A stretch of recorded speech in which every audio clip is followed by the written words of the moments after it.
Good evening friends. आज की update कुछ इस प्रकार से है। आज हम बात करेंगे सबसे पहले अमेरिका की। पहलगाम आतंकी हमला इंसानियत पर किए गए सबसे क्रूर आतंकी हमलों में से एक था, जिसमें भारत के 26 पर्यटकों को उनका धर्म पूछकर मार दिया गया। पाकिस्तान परस्त आतंकवादियों ने भारत की सहनशीलता की परीक्षा ली थी, जिसके जवाब में भारत ने ऑपरेशन सिंदूर शुरू किया था, जिसमें पाकिस्तान में स्थित कम से कम 9 आतंकी ठिकानों पर भारत ने एयर स्ट्राइक की। जिसके बाद आतंकियों का पक्ष लेते हुए पाकिस्तान ने भारत पर हमला किया और भारत ने फिर से जवाबी कार्रवाई की। 10 मई की सुबह भारत ने निर्णायक बढ़त बना ली थी। नूर खान एयरबेस पर हमले का मतलब था भारत ने रावलपिंडी के दरवाजे खोल दिए थे, लेकिन इसी समय वाशिंगटन से एक फ़ोन आया और युद्ध विराम हो गया। डोनाल्ड ट्रंप के शासन वाले अमेरिका ने एक बार फिर से आतंकवाद के खिलाफ एक सख्त कार्रवाई को रोक दिया। डोनाल्ड ट्रंप ने सार्वजनिक धमकी दी थी कि अगर आपने युद्ध नहीं रोका तो हम आपके साथ ट्रेड डील खत्म कर देंगे। भारत के जियो पॉलिटिकल स्ट्रेटेजिस्ट ब्रह्मचर्यानी ने इसे डिप्लोमेसी नहीं बल्कि आर्थिक ब्लैकमेल कहा बताया है। डोनाल्ड ट्रंप ने खुद माना है कि उन्होंने बिलियन डॉलर की ट्रेड डील रोकने की धमकी दी और उसी शाम 5 बजे अमेरिका समय के मुताबिक भारत को युद्ध विराम के लिए मजबूर किया। ब्रह्मचर्यानी ने लिखा कि डोनाल्ड ट्रंप के प्रशासन ने हस्तक्षेप करके भारत को समय से पहले अपना अभियान बंद करने के लिए मजबूर किया। ट्रंप ने ऐसा करके न सिर्फ पाकिस्तान को उसके कार्यों के परिणामों से बचाया, बल्कि अमेरिका भारत रणनीतिक विश्वास की नींव को भी नुकसान पहुंचाया है।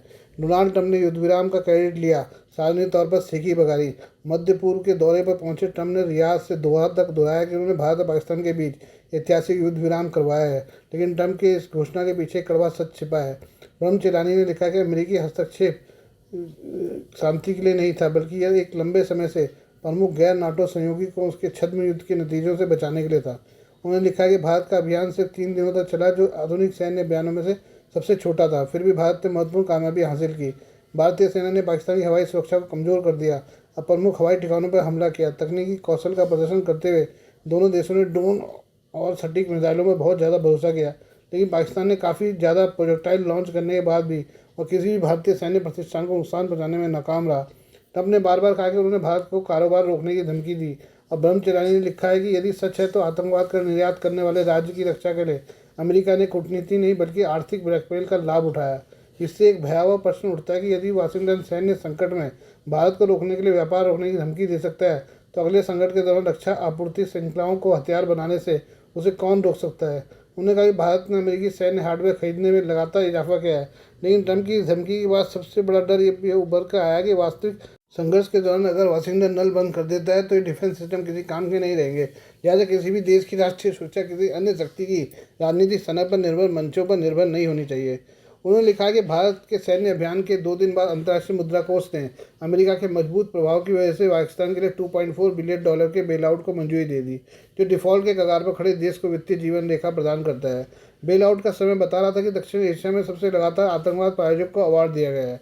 उन्होंने लिखा कि बेल आउट ने दुनिया को संकेत दिया कि आप जिहादी आतंक का निर्यात कर सकते हैं, फिर भी पश्चिमी संरक्षण का आनंद ले सकते हैं यदि आप भू राजनीतिक रूप से उनके लिए उपयोगी हैं। इस घटना के सिर्फ 4 दिन बाद ट्रंप ने सीरिया में अलकायदा से जुड़े आतंकवादी अबू मोहम्मद अल जोलेनी से मुलाकात की, यानी जिस शख्स को यूनाइटेड नेशन और खुद अमेरिका आतंकवादी ठहरा चुका है। ट्रंप ने उससे मुलाकात की, जिससे साफ संदेश मिलता है कि एक तरफ ट्रंप भारत की कार्रवाई रोक रहे थे, दूसरी तरफ आतंकियों से हाथ मिला रहे थे।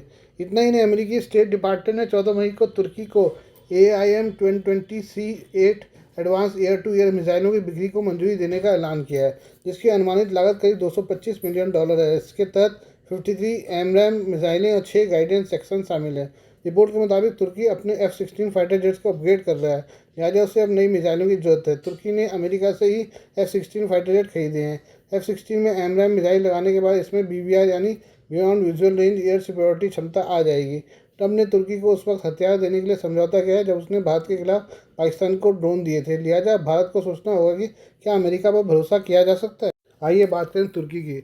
भारत के संघर्ष के दौरान तुर्की ने खुलकर पाकिस्तान का समर्थन किया था।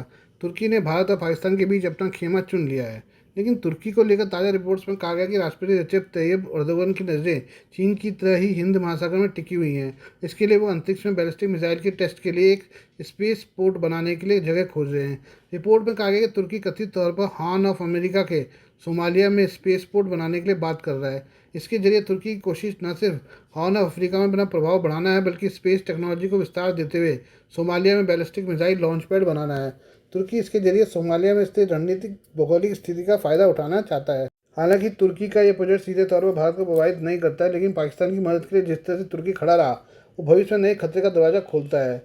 resolutnews.com की रिपोर्ट में कहा गया कि भविष्य में पाकिस्तान तुर्की के साथ स्पेस बैलिस्टिक मिसाइल कार्यक्रम में शामिल हो सकता है और यहाँ से भारत के लिए सीधी परेशानी शुरू होगी। तुर्की अपने इस प्रोजेक्ट के जरिए हिंद महासागर में अपना प्रभाव बढ़ाना चाहता है। तुर्की ने पिछले कुछ सालों में काफ़ी तेज़ी से अपने ड्रोन और दूसरे हथियार भारत के पड़ोसी देशों के साथ अफ्रीका के कई देशों को बेचे हैं। ऐसे में सोमाली में स्पेस पोर्ट बनाने के बाद तुर्की अपने डिफेंस प्रोग्राम को काफ़ी तेज़ी से बढ़ा सकता है।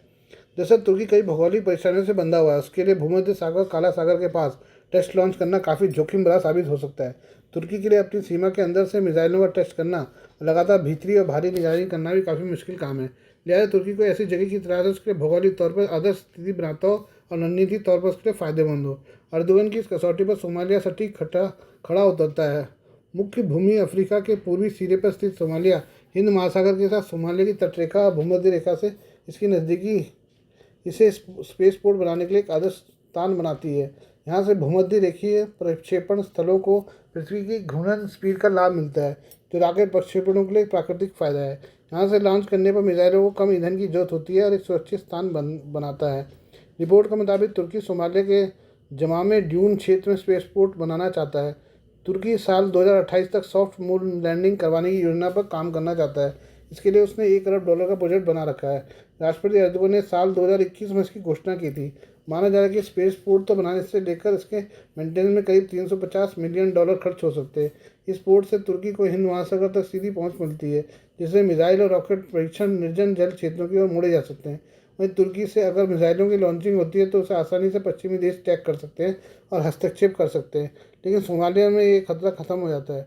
सोमालिया जिस जगह स्थित है भारत के अंडमान निकोबार कमांड, मालदीव और भारतीय नौसेना की अफ्रीकन स्टडी के लिए संवेदनशील है। लिहाजा तुर्की का वहाँ स्थायी स्पेस बेस होना हिंद महासागर क्षेत्र में भारत के प्रभुत्व को सीधी चुनौती हो सकता है। तुर्की अब भारत के खिलाफ संघर्ष में पाकिस्तान के साथ खड़ा रहेगा। ये साबित हो चुका है कि लिहाजा इस बात से इनकार नहीं किया जा सकता कि भविष्य में पाकिस्तान तुर्की के सोमालिया पोर्ट का फ़ायदा नहीं उठा सकता है। चीन पहले से जिबूती में सैन्य बेस बना चुका है और अब तुर्की भी आ गया तो चीन पाक तुर्क त्रिकोण इंडियन ओशियन क्षेत्र में भारत के लिए खतरनाक गठबंधन बना सकता है। इससे भारत के खिलाफ 3 फ्रंट खतरे की शुरुआत हो सकती है। पश्चिम में पाकिस्तान, उत्तर में चीन और दक्षिण पश्चिम में सोमालिया के स्पेस पोर्ट से तुर्की। भारत के सिंधु जल संधि को सस्पेंड करने के फैसले के बाद चीन ने पाकिस्तानी बांधों के निर्माण का काम तेज करने के आदेश दे दिए हैं। चीन की तरफ से घोषणा की है कि भारत की पानी आपूर्ति बंद करने के फैसले के बाद चीन ने पाकिस्तान में एक फ्लैगशिप बांध पर काम तेज कर दिया है। आपको बता दें कि चीन की सरकारी स्वामित्व वाली चाइना एनर्जी इंजीनियरिंग कॉरपोरेशन 2019 से उत्तर पश्चिमी पाकिस्तान के खैबर पख्तूनख्वा प्रांत में मोहम्मद हाइड्रो पावर प्रोजेक्ट पर काम कर रही है। साउथ चाइना मॉर्निंग पोस्ट की रिपोर्ट में कहा कि यह प्रोजेक्ट अगले साल पूरा होने वाला था, लेकिन अब इसे और तेज कर दिया गया है। शनिवार को चीन के सरकारी ब्रॉडकास्टर सीसीटीवी ने कहा कि बांध पर कंक्रीट भरने का काम शुरू हो गया है, जो पाकिस्तान की इस नेशनल फ्लैगशिप परियोजना के लिए मील का पत्थर और फॉरेन डेवलपमेंट फेज का हिस्सा है। भारत ने 22 अप्रैल को पहलगाम आतंकी हमले के बाद सिंधु जल संधि को सस्पेंड कर दिया था, जिसके बाद चीन की तरफ से पाकिस्तान में बांध निर्माण के काम को तेजी से पूरा करने के आदेश जारी किए गए हैं। आपको बता दें कि सिंधु जल संधि सस्पेंड होने के बाद पाकिस्तान की तरफ लगातार भारत की गिरदर भपकी दी जा रही है। कई रिपोर्ट्स में दावा किया कि पाकिस्तान अपनी 80% से ज़्यादा खेती के लिए सिंधु नदी जल सिस्टम पर निर्भर है। भारत ने कहा कि खून और पानी एक साथ नहीं बह सकते, जबकि पाकिस्तान ने सिंधु जल संधि को सस्पेंड करने के भारत के फैसले को एक्ट ऑफ वॉर कहा है। समाचार एजेंसी रॉयटर्स ने शुक्रवार को अपनी रिपोर्ट में कहा कि भारत पिछले महीने हुए आतंकवादी हमले में के प्रतिशोध के तहत सिंधु नदी से अपने द्वारा निकाले जाने वाले पानी में नाटकीय रूप से वृद्धि करने की योजना पर विचार कर रहा है। रिपोर्ट में कहा गया कि प्रधानमंत्री नरेंद्र मोदी ने अधिकारियों को चेनाब, झेलम और सिंधु नदियों पर परियोजनाओं की योजनाओं और निष्पादन में तेजी लाने का आदेश दिए हैं। 1960 की सिंधु जल संधि के तहत पाकिस्तान को सिंधु से सबसे पश्चिमी सहायक नदियों झेलम और चेनाब के पानी पर अधिकार है, क्योंकि भारत के पूर्वी रावी सतलज ब्यास नदियों में पानी का उपयोग करने का अधिकार है। भारत के बांधों के विशाल नेटवर्क में भाखड़ा नंगल भी शामिल है, जो सिंधु जल संधि के अधीन आने वाली नदियों पर सबसे बड़ा बांध है। दूसरी तरफ पाकिस्तान फूड प्रोडक्शन सिस्टम पूरी तरह से सिंधु नदी पर निर्भर है और 2022 में पाकिस्तान भयानक बाढ़ में फंस गया था। लिहाजा उसे फिर से बाढ़ में फंसने का गंभीर खतरा सता रहा है। इसी से निपटने के खैबर पख्तूनख्वा प्रांत में मोहम्मद बांध को बिजली उत्पादन, बाढ़ नियंत्रण, सिंचाई और जल आपूर्ति के लिए एक बहुउद्देशीय सुविधा के रूप में काम करने के लिए डिज़ाइन किया गया है। यह अनुमानित 800 मेगावाट जल विद्युत उत्पन्न करेगा और खैबर पख्तूनख्वा प्रांत की राजधानी और सबसे बड़े शहर पेशावर को प्रतिदिन 300 मिलियन गैलन पेयजल की आपूर्ति करेगा। चीन और पाकिस्तान के बीच 7 दशकों से भी ज़्यादा समय से कूटनीतिक साझेदारी है और बीजिंग ने चीन पाकिस्तान आर्थिक गलियारे के तहत पाकिस्तान में अरबों डॉलर का निवेश किया है, जिसके बाद बेल्ट एंड रोड पहल का एक महत्वपूर्ण हिस्सा है। चीन की बुनियादी ढांचा परियोजनाओं में डायमर बासा बांध भी शामिल है, जो सिंधु नदी पर निर्माणाधीन है और इसका उद्देश्य पाकिस्तान की जल भंडारण क्षमता में सुधार करना है। Please do like, share and subscribe this channel of my news, views and analysis by Prakash.